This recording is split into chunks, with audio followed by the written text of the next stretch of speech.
All right, so the next one here, NATO to hold its largest exercises since the Cold War.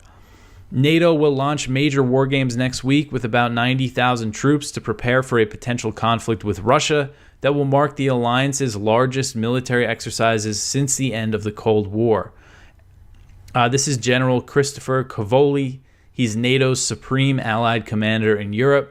He said, quote, "Exercise Steadfast Defender 2024 will be the largest NATO exercise in decades, with participation from approximately 90,000 forces from all 31 allies and our good partner Sweden," end quote.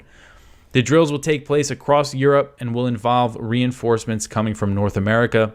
He said, quote, "This reinforcement will occur during a simulated emerging conflict scenario against a near-peer adversary," end quote. So Admiral Rob Bauer, the Dutch chairman of the NATO Military Committee, made clear that the drills were about preparing for war with Russia. He said, quote, "I'm not saying it is going wrong tomorrow, but we have to realize it's not a given that we are in peace," end quote.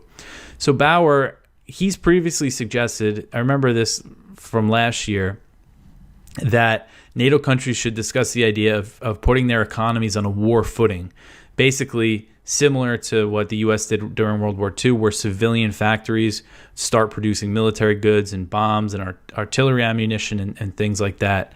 So that's kind of the way he thinks. And he said on Thursday that European societies need to be ready for a conflict. He said, quote, "It is the whole of society that will get involved in a war, whether we like it or not," end quote.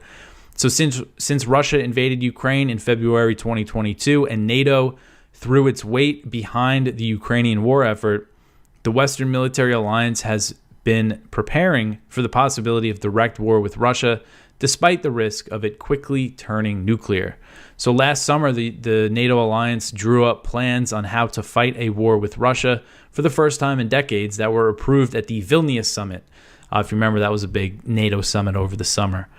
Cavoli said, "For the first time in 30 years, we have the strategy, deterrence, and defense of the Euro-Atlantic area, and we have the plans to make the alliance fit for the purpose of collective territorial defense," end quote. So there's still tensions are still very high, in Europe, in Eastern Europe with Russia.